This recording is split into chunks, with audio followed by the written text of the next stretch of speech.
How you doing, Mr. Cohen? I'm doing well, Kelly. How are you? Doing all right. Thanks for asking.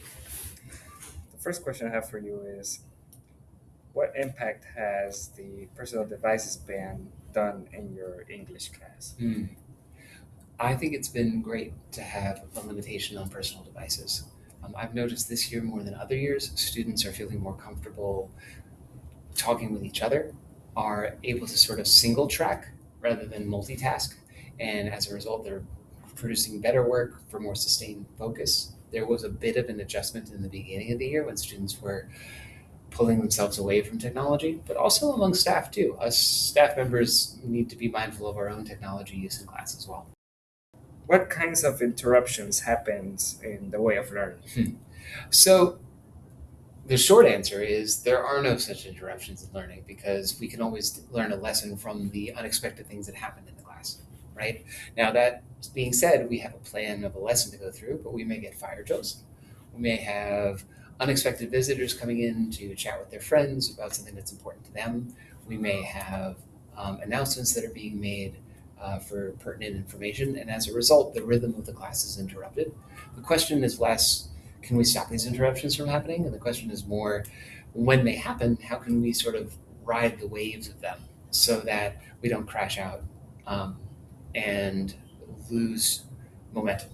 Mr. Cohen, something that I noticed as your former student is that students who choose to skip your class and they randomly show up when they don't want to do their classwork, they ask you if they can go out to the bathroom, Mhm. and you do give them the bathroom pass. Yes. Why do you decide to give them bathroom pass if you know that they're not going to come back? So that's a great question, Kelby. The reality is, I don't know if they are or if they're not going to come back. And I shouldn't necessarily assume that students are not going to come back just based on past behavior. At the end of the day, if a student asks to use the restroom, I have to take them at their word. Because if I deny them their right to use the restroom and an accident or something happens in class, that's embarrassing for them. There's possible liability for me. And at the end of the day, I don't know what's going on into their bodies. They have the right to regulate themselves as they see fit. Now, are some people going to take advantage of that? It's entirely possible. The same way that some people are always going to get onto the second entrance onto a bus and not pay the fare. Any society has a sort of accommodation for folks who are going to put stress on a system without the system itself falling apart. Now, the alternative would be not allowing anyone to use the restroom for any reason whatsoever during class. And I think that that would cause a whole nother group of issues rather than the ones that you just described. But unfortunately, some of these students don't return the pass. This year, how many times did you give out the pass and it wasn't returned? Mhm. I don't have a hard number for you. Also, one of the complications is that I share my classroom with other teachers, and so that pass is used when the other teacher's there. And also, I've been absent a couple of days, and during those times, the passes may sprout legs and walk away. So that does happen. I do try, however, when we lose the pass to use an alternative pass so that students are able to go. No one student's taking advantage of a situation or perhaps being forgetful and not bringing the pass back would have a negative consequence on another person who needs to use the pass for their own reasons. All right, Mr. Cohen, Yes. we know that you are an English teacher, Mhm. but you also teach an elective and it's called film studies. Yes. What is film studies? Film studies, and don't tell anybody who takes it, is low key another English class.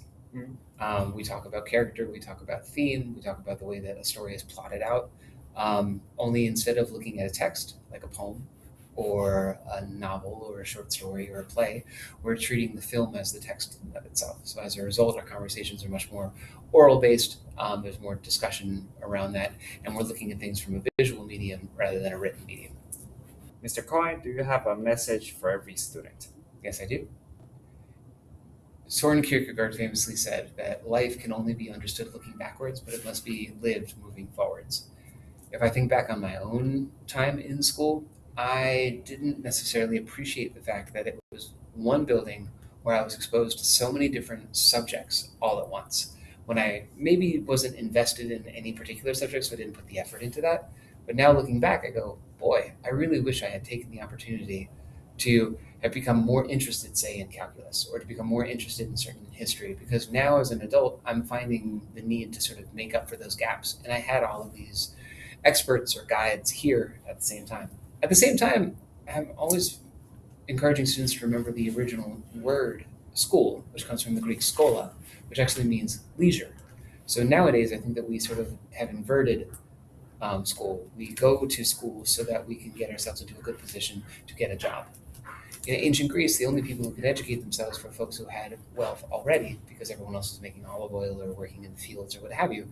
And so school was actually something that was only reserved for the elite. In this new world of automation, of AI, and of ways in which we're going to be given a whole lot of free time, I think the big existential crisis for all of us is not, are we going to have jobs or anything like that? It's more, how are we going to fill those hours where we have nothing? Are we going to fill those hours with things that are purposeful or purposeless?